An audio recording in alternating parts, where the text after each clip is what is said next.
Assalamualaikum warahmatullahi wabarakatuh. Buat teman-teman, di sini saya ingin menyambung dengan pembahasan kemarin, yaitu dengan studi koloni ataupun step pasti bunyi lobet jantan. Dan untuk teman-teman yang baru bergabung bisa disimak di pembahasan sebelumnya, yaitu dengan studi koloni ataupun step pasti bunyi.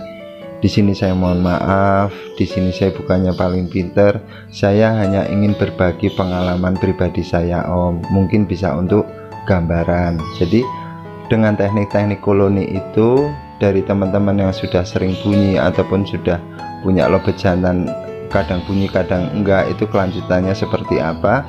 Kalau lebih baik ini Om, lebih baik biar tidak terjadi galau, biar tidak terjadi bingung, dengan sistem koloni pisah seperti itu, lobet jenengan yang jenengan proses akan mengeluarkan dari bakatnya, akan keluar dari istimewanya. Jadi tidak usah bingung ataupun tidak usah bagaimana kelanjutannya. Jadi kalau untuk proses jantan sudah rajin bunyi diketemukan sama si betina, itu kalau menurut saya pribadi bukan untuk ke konslet, Om. Ini saya tidak mau membahas masalah konslet, saya ingin membahas tentang rajin bunyi, gitu aja, Om. Jadi kalau saya pribadi yang pernah saya coba-coba seperti ini, Om. Lobet jantan yang sudah rajin bunyi, bagaimana untuk kelanjutannya? Kita harus dituntut untuk keluar nada minor ataupun nada kering ataupun dengan ngedobel ataupun dobelan. Itu lebih bagus, Om. Cuman kalau sebelum dengan nada-nada itu apakah bisa? Kalau saya pribadi hanya mempunyai pandangan ataupun mengolah bagaimana caranya lobet ini biar lebih rajin bunyi, yaitu saya bikin dengan setting kangen, ataupun bagaimana caranya lobet ini bunyi karena ada yang dirindukan, atau ada pun jantan yang benar-benar membuat jantan ini bunyi karena pisah dari pasangannya. Jadi tekniknya banyak, Om, kalau untuk masalah setelah penggacoran. Ada pun seperti ini, Om. Misalkan dari teman-teman yang kemarin menanyakan, Om Agus, saya pernah melihat lobet jantan setelah dijodohkan betinanya lepas jadi gacor, jantan setelah diternak betinanya mati jadi gacor. Kalau kita evaluasi adalah sama juga halnya dengan kita punya lobet yang sudah rajin bunyi, bahkan belum ngedobel, coba-coba kita kawinkan dengan betina, Om. Kita tunggu sampai bertelur. Nah, setelah sampai bertelur, berarti intinya si jantan ini kan sudah punya pasangan, Om. Nah, setelah sudah punya pasangan, coba kita pisahkan lagi. Cuman setelah kita pisahkan dari betinanya ini, tetap kita perhatikan dari tingkat birahi jantannya. Kita lihat dari tingkat emosi jantannya. Jangan sampai terjadi cibul ataupun gestang. Nah, ini bisa proses dengan dikoloni kapsul. Itu sama halnya dengan lobet mangsi saya, Om. Itu pernah saya coba. Jadi saya ingin bercerita sedikit pengalaman tentang lobet mangsi. Sama seperti halnya seperti itu, Om. Lobet jantan sudah sekedar bunyi dengan nada masih nada standar. Kalau saya nunggu nada kering ngedobel itu lama, Om. Jujur pribadi saya, dari lubuk hati paling dalam saya, itu sangat lama, Om. Cuman dengan coba-coba kita mengawinkan si jantannya ini ke betina, bahkan sampai nelor. Setelah nelor ini kita pisahkan lagi dengan si betina. Nah, setelah saya pisahkan ini, saya masukkan ke koloni ini, Om. Yang terjadi adalah nadanya berubah, bahkan bunyinya membawakan birahi, bahkan ngedobel. Cuman ini saya sarankan jangan dicoba dulu, Om, karena proses ini memang terjadi galau, pasti galau, karena setelah kita kawinkan dengan betina, si jantannya ini pasti malas bunyi, karena jantan adalah pemalas bunyi. Cuman dengan proses yang lobet mangsi saya itu, bagaimana caranya saya merubah dari nada standar dia ke nada datar, bahkan ngedobel. Kalau saya pribadi, yang buat teman-teman yang mungkin mengikuti dari awal pasti tahu dengan lobet mangsi saya yang saya beli dari teman saya, Om Sigit, pasti tahu proses awal perjalanannya sampai dengan ngedobel. Itu proses awalnya tetap saya adalah hanya berkepikiran bukan ke konslet Om. Bagaimana caranya lobet jantan saya ini bunyi karena kehilangan pasangan, bunyi karena benar-benar ada yang dirindukan.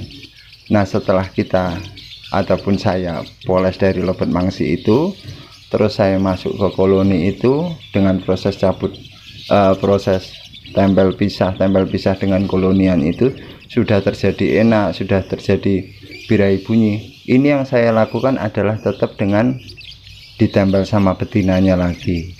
Cuman ketika saya tempel sama betinanya lagi, terjadinya birahi bunyi. Setelah birahi bunyi saya masukkan ke betinanya lagi. Yang terjadi adalah si jantannya tetap drop lagi Om.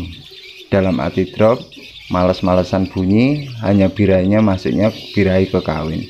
Yang saya lakukan adalah 3 hari lagi ataupun 2 hari tetap saya masuk kolonian lagi. Yang terjadi adalah tidak langsung drop ataupun hilang gacornya, karena dengan teknik koloni kapsul ini Om.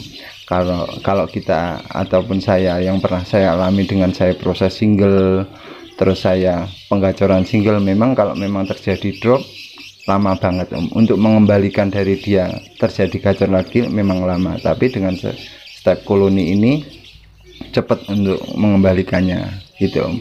Nah setelah proses lobet mangsi ini saya terapkan ke lobet-lobet lain. Cuman kalau untuk jenengan semua, kalau misalkan masih bingung dengan teknik koloni ini, jenengan tidak usah khawatir akan hilang gacornya meskipun belum ada pasangan.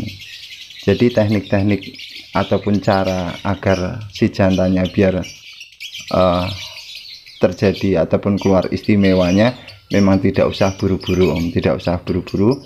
Bisa juga dengan misalkan jenengan memang benar-benar hati-hati, cukup ditempel pisah dengan pasangannya gitu Om. Jadi kalau untuk proses dengan si betina memang banyak terjadi galau, karena proses kita untuk cetak lobet dari bahan itu memang prosesnya panjang. Makanya dari teman-teman yang sudah pernah punya konslet, bahkan pernah mengalami perjalanan trouble-nya lobet jantan, itu pasti mengarahkan untuk agar ngedobel dulu, agar dicari ke nada yang sudah kering, bahkan minor itu lebih enak, karena proses perjalanan dari lobet dasar bahan itu memang agak lama gitu Om. Cuman kalau saya sendiri, kalau evaluasi dari lobet bahan memang perjalanannya cukup lama, sekitar 1 tahunan Om gitu Om. Jadi tidak ada yang salah, ataupun misalkan dari senior-senior kita untuk tetap mencari nada kering ataupun double itu meskipun dengan harga yang lumayan kalau dengan proses seperti itu tak. Cuman kalau dengan lobet yang kita proses dari bahan dengan koloni ini, pasti jenengan akan bisa mengalami, bahkan mungkin jenengan dulu pernah punya lobet-lobet yang hilang gacor terus ataupun lobet yang terlanjur dipasangkan, itu dengan koloni ini bisa gitu Om. Kalau misalkan dengan koloni pisah, tempel pisah ini sudah rajin bunyi, tetap rajin-rajin disendirikan ataupun dikasih penyekat agar si lobet yang kita proses atau player jantannya ini dia bisa menata lagu, bahkan bisa bunyi tanpa beban karena kelihatan dari burung lain. Itu kalau proses awalnya seperti itu Om. Kemarin ada juga yang menanyakan, Om Agus, bagaimana kita mengatasi lobet yang over emosi, over birahi, bahkan tanda-tandanya seperti apa? Kalau saya pribadi gini Om, saya melihat dari jantan, lobet jantan ketika di koloni ini dia sudah sering tidur, dia sudah birahi meskipun dengan pakan rendah, itu posisinya dia pasti birahi tinggi, pasti over birahi karena dia keadaan seperti itu tidur, karena dengan di koloni ini pasti birahinya naik.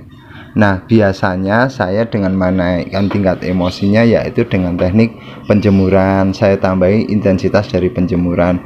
Kalau dari penjemuran memang awal-awalnya pasti ngeriwik, cuman kalau kita semakin kuatkan penjemurannya, si lobet itu akan terjadi emosi, terutama penjemuran siang kalau itu Om. Kalau dengan lobet sering tidur, birahnya tidur, itu seperti itu. Bisa juga dengan model dikawinkan dulu, itu bisa. Cuman kalau memang jenengan pusing, mending jangan dikawinkan, dibantu dengan proses penjemuran Itu bisa Om, terutama dari lobet-lobet yang gestang, yang dengan posisi dengan pakan rendah pun dia sudah sering tidur, itu coba dibantu dengan penjemuran, agak ditambahi intensitas penjemuran, pasti dia awalnya bangun, bahkan awalnya pasti ngepak sayap gitu Om.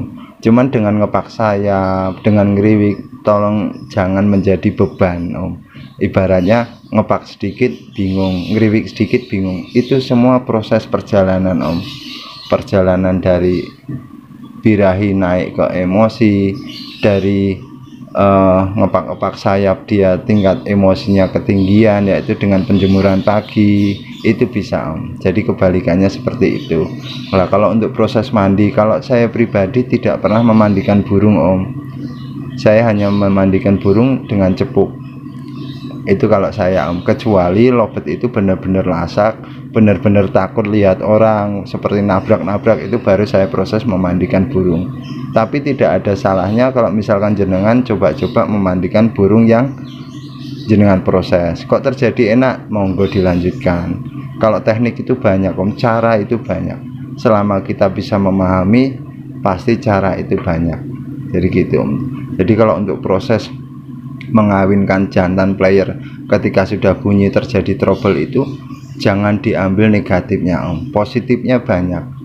Si jantannya ibaratnya tidak terjadi over birahi, tidak terjadi gestang, cuman setelah dikawinkan ini kita tetap lihat dari perkembangan jantannya seperti apa. Kalau dia terlalu nyaman, tetap kita harus singkirkan dari betinanya, kita bikin setting kangen ataupun kita proses memainkan dari birahi jantannya, seperti itu.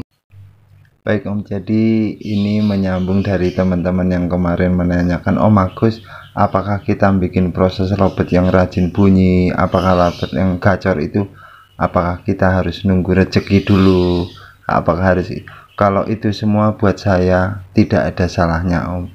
Cuman dibalik itu semua kan ada caranya, ada step-stepnya, yang membuat kita wajib-wajib evaluasi Om. Evaluasi dalam arti kita pinter-pinter, ibaratnya kita melihat dari pembelajaran seperti apa, masukan-masukan seperti apa, seperti birahi, tingkat birahi seperti apa, tingkat emosi seperti apa, dan harus bagaimana kalau terjadi emosi, itu wajib-wajib kita bisa memahami di situ Om. Jadi semua itu ada caranya. Kalau cara itu kan banyak Om. Kalau untuk proses penggacoran, kalau saya pribadi tetap dengan koloni kapsul.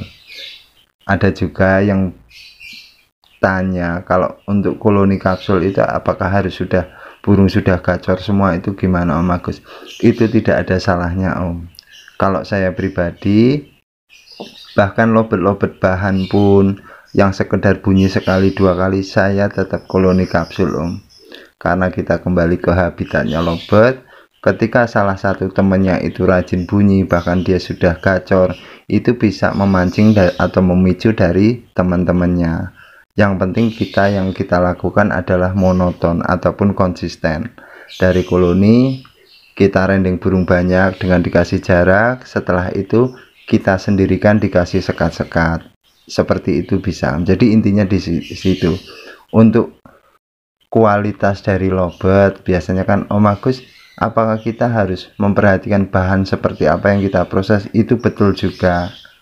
Cuman dengan upaya seperti itu Om, lobet yang kita proses pasti insya Allah akan keluar dari bakatnya masing-masing. Saya percaya itu Om. Saya pernah ngalamin sendiri, bahkan lobet-lobet yang dari ternakan yang sudah pernah ngawin, ini saya proses seperti itu. Saya tidak tahu bakatnya seperti apa, keluar dari bakatnya sendiri selama kita dengan proses konsisten seperti itu. Di koloni, direndeng-rendeng, lalu disekat-sekat, disendirikan. Dengan proses seperti itu jenengan akan tahu kualitas dari lobetnya masing-masing. Cuman dengan catatan, kalau dari tingkat libido burungnya, yang penting kuat Om, karena tingkat libido dari burung ini beda-beda. Ada yang kecibul, ada yang kegestang, meskipun dengan pakan rendah, dengan sistem koloni. Karena karakter lobet atau bawaan dari lobet itu memang ada dari dasarnya, tidak halnya jauh dengan makhluk hidup, seperti itu. Jadi seperti itu, yang pernah saya sampaikan waktu dengan studi koloni itu adalah teknik dasar pemilihan lobet-lobet yang berkualitas. Kita akan tahu lobet ini kualitasnya seperti ini. Kalau birai sedikit larinya ke stang, lobet ini birai sedikit larinya ke cibul. Ini saya singkirkan dulu, saya utamakan lobet yang mudah bunyi. Yang seperti itu biasanya akan kepancing dengan lobet-lobet yang mudah bunyi. Insya Allah pasti bisa. Di sini saya mohon maaf dan terima kasih banyak, dan semoga jenengan beserta keluarga semuanya sehat selalu. Wassalamualaikum warahmatullahi wabarakatuh.